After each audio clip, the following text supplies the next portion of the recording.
Hello दोस्तों। आज बात करेंगे एक ऐसे लार्ज कैप स्टॉक की जो अवेलेबल है बहुत ही अट्रैक्टिव वैल्यूएशन पे।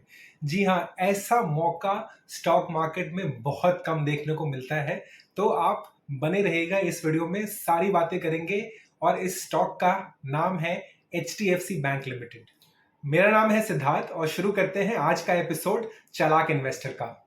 दोस्तों, आगे बढ़ने के पहले आप प्लीज इस चैनल को लाइक और सब्सक्राइब जरूर कीजिए। इससे मेरा कंटेंट बाकी लोगों तक पहुंचेगा और उनको भी हेल्प होगी। आपके लिए मैं हमेशा अच्छा कंटेंट बनाता रहूंगा जिससे आपको अपनी फाइनेंशियल जर्नी में हेल्प होगी। आप पैसे ज्यादा बना पाओगे, अच्छे तरीके से बना पाओगे। और सिर्फ एक क्लिक का सवाल है सब्सक्राइब में। अगर आपको कुछ दिनों बाद या कुछ महीनों बाद लगे कि आपको ये कंटेंट अच्छा नहीं लग रहा है तो आप जरूर अनसब्सक्राइब कर दीजिएगा। बट अभी के लिए आप प्लीज मेरे चैनल को सब्सक्राइब कीजिए। अब चलिए आगे बढ़ते हैं। शुरू करने के पहले मैं ये बता दूं कि इस वीडियो में आज हम क्या क्या कवर करेंगे। पहला, HDFC बैंक और HDFC लिमिटेड का जो मर्जर हुआ है और जो बहुत दिनों से न्यूज में है, उसकी क्या वजह थी और उससे ये कंबाइंड एंटिटी यानी कि ये जो कंपनियां बनी है मिलके उसको क्या फायदे होने वाले हैं। दूसरा, बात करेंगे कंपनी के फंडामेंटल्स पे कि पिछले 3 से 5 सालों में कंपनी ने कैसा परफॉर्म किया है और आगे की आउटलुक क्या है कंपनी की। और थर्ड लास्ट में आएंगे टेक्निकल्स के ऊपर कि कंपनी चार्ट के ऊपर कैसी लग रही है और आगे जाके इसके फंडामेंटल्स और टेक्निकल्स के बेसिस पर किस तरह के इसके टारगेट बन रहे हैं। तो वो टारगेट हम जरूर देखेंगे, तो उसके लिए प्लीज बने रहिएगा अंत तक। तो शुरू करते हैं। अब मर्जर के ऊपर आते हैं। सबसे पहली बात, इस मर्जर का क्या फायदा है। इसके अंदर पहला फायदा है कि फंड के कॉस्ट लो हो जाएंगे। HDFC लिमिटेड जो कि मेनली हाउसिंग लोन्स के अंदर डील करती थी, अब HDFC बैंक के साथ आ जाने से, क्योंकि उनका कॉस्ट ऑफ फंड कम होता है, उसकी वजह से अब कस्टमर्स को ये अब अट्रैक्टिव रेट पर लोन प्रोवाइड कर पाएंगे, जिसकी वजह से इनका हाउसिंग लोन का जो एक ऑफरिंग है वो ज्यादा कॉम्पिटिटिव हो जाएगा और वो ज्यादा जल्दी ग्रो करेगा। तो ये हो गया पहला एडवांटेज। दूसरा, क्रॉस सेलिंग में एक बहुत बड़ी अपॉर्चुनिटी आती है। जबकि HDFC लिमिटेड सिर्फ हाउसिंग में डील करती है, HDFC बैंक पर्सनल लोन्स, दूसरे लोन्स, क्रेडिट कार्ड वगैरह में डील करती है। अब इनका जो नेटवर्क अलग अलग है, अगर आप इन नेटवर्क्स को मिला दें तो एक दूसरे के प्रोडक्ट्स ये ज्यादा कस्टमर्स को बेच सकते हैं। तो क्रॉस सेलिंग की एक बहुत बड़ी अपॉर्चुनिटी आती है, उसकी वजह से भी काफी ग्रोथ देखने मिल सकती है यहां पर। और तीसरा है कि HDFC लिमिटेड क्योंकि हाउसिंग लोन प्रोवाइड करती है, वो सिक्योर्ड लोन्स होते हैं। मतलब आप अपने प्रॉपर्टी के पेपर्स या जो भी है वो सिक्योर तरीके से देते हैं जब आप लोन लेते हैं। जबकि HDFC बैंक के काफी सारे लोन्स अनसिक्योर्ड होते हैं, पर्सनल लोन्स हो गए, क्रेडिट कार्ड्स हो गए। अब ये कंबाइंड एंटिटी के मिलने से जो अनसिक्योर्ड लोन्स हैं उसकी प्रोपोर्शन कम हो जाएगी। ये तीसरा फायदा होता है इस कंबाइंड एंटिटी को। तो ये कुछ रीजंस थे जिसकी वजह से HDFC बैंक का मर्जर हुआ है। और अगर आप देखें तो अब मर्जर के बाद ये दुनिया में चौथा सबसे बड़ा बैंक हो जाएगा। कहते हैं कंपनी के फंडामेंटल्स की। अब इसके अंदर खासकर गौर करेंगे लास्ट 3 साल के परफॉर्मेंस में, जो कि है मार्च 2021 से मार्च 2023 तक। इसके अंदर फाइनेंसिंग मार्जिन आप देखिए, इस रो के अंदर फाइनेंसिंग मार्जिन जो है वो मार्च 2021 से मार्च 2023 में कंसिस्टेंटली इंप्रूव हुई है 13% टू 16%। कंपनी का रेवेन्यू 1,28,000 करोड़ से बढ़कर 1,70,000 करोड़ रुपए हो गया है। और अगर आप कंपनी का नेट प्रॉफिट देखें तो नेट प्रॉफिट 31,000 करोड़ से बढ़कर 46,000 करोड़ हो गया है 2 साल के अंदर में, जो ऑलमोस्ट 45% का इंक्रीज है प्रॉफिट के अंदर इन 2 इयर्स। कंपनी का अर्निंग्स पर शेयर भी अगर आप देखें तो 57.7 से 82.4 हो गया है इस सेम ड्यूरेशन में, और ये भी ऑलमोस्ट 40% का इंक्रीज है।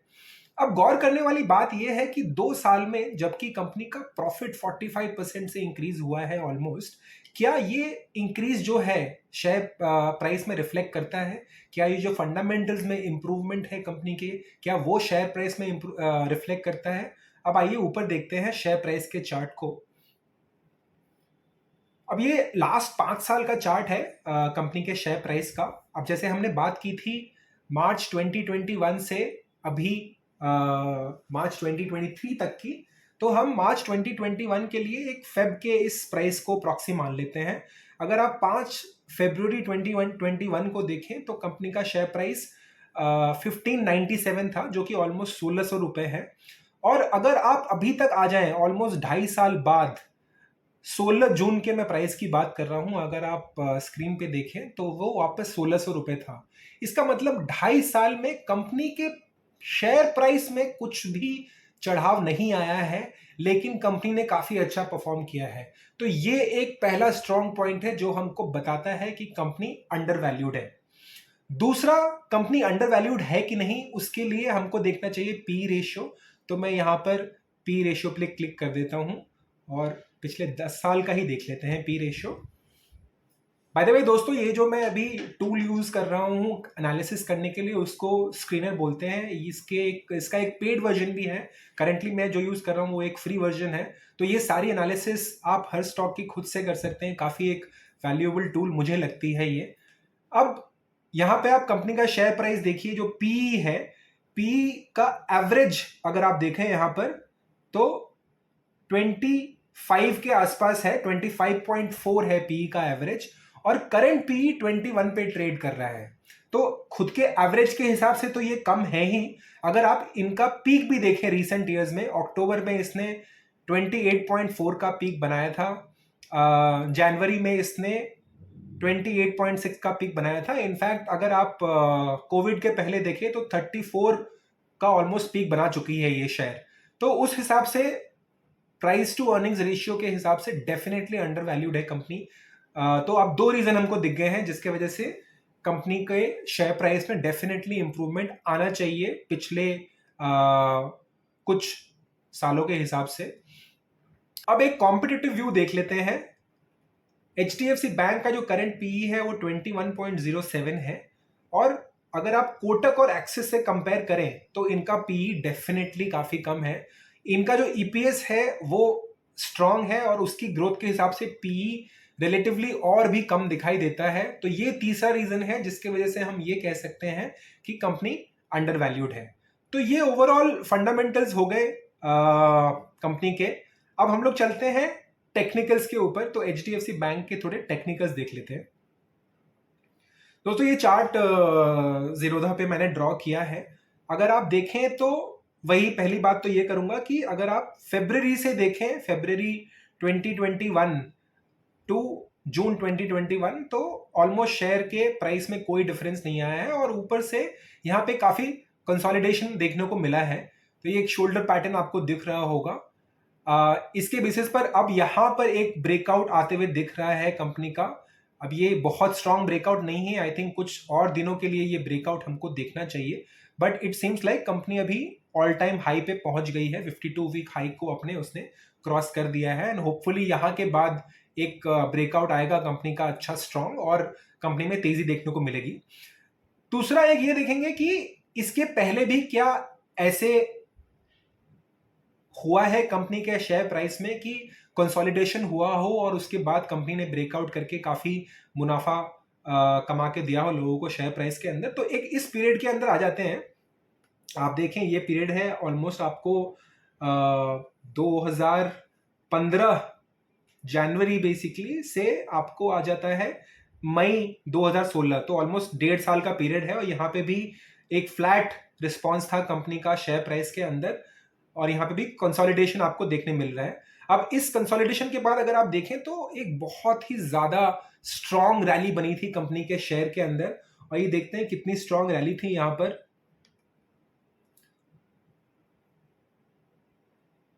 ऑलमोस्ट 98% का इंक्रीज हुआ था शेयर प्राइस के अंदर इन अ पीरियड ऑफ, अगेन 1.5 साल के पीरियड में 100% ये शेयर भाग गया था।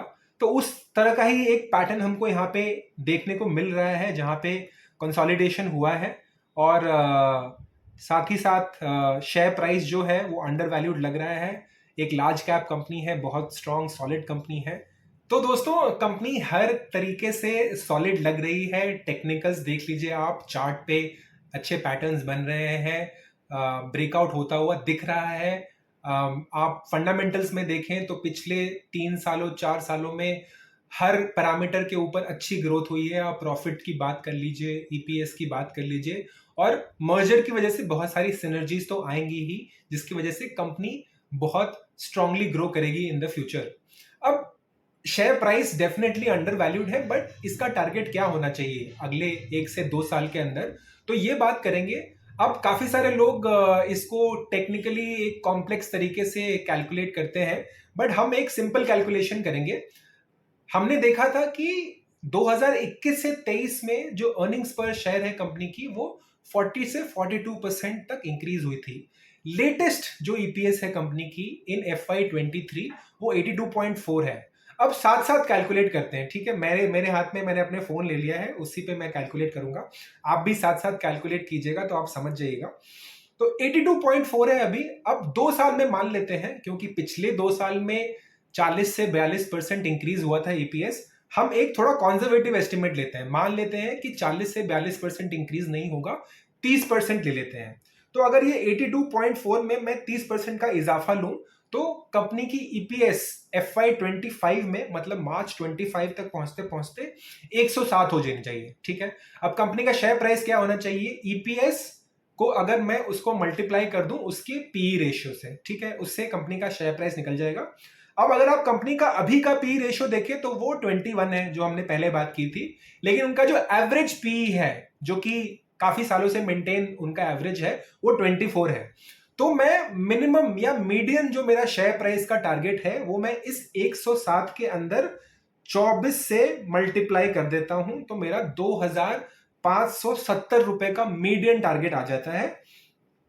अगर मैं इसी 107 को कंपनी के एक स्ट्रॉन्ग पी मल्टीपल के साथ मल्टीप्लाई करूं, जो कि कंपनी ने हाई दिखाया था, वो 34 का था, तो उस हिसाब से मेरे कंपनी का टारगेट आ जाता है 3630 रुपए। अब ये बहुत अग्रेसिव टारगेट है, लेकिन पॉसिबल है, कंपनी ने डेमोन्स्ट्रेट किया है पास्ट के अंदर। तो उस हिसाब से मीडियन टारगेट और जो अग्रेसिव टारगेट है, वो 2600 से 3600 रुपए होता है।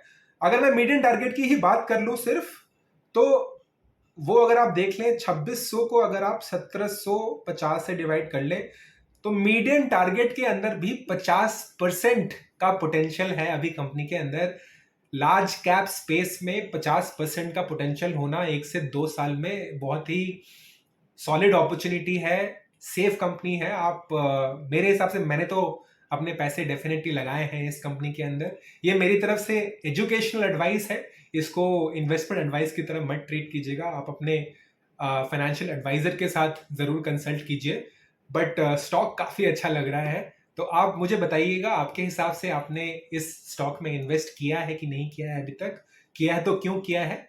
और क्या आपको मेरे वीडियो देखने के बाद ऐसा लग रहा है कि ये स्टॉक एक अच्छी अपॉर्चुनिटी हो सकती है? धन्यवाद दोस्तों, बने रहने के लिए। वीडियो को प्लीज अगेन लाइक और सब्सक्राइब जरूर कीजिएगा, ताकि ये ज्यादातर लोगों तक पहुंच पाए। Thank you.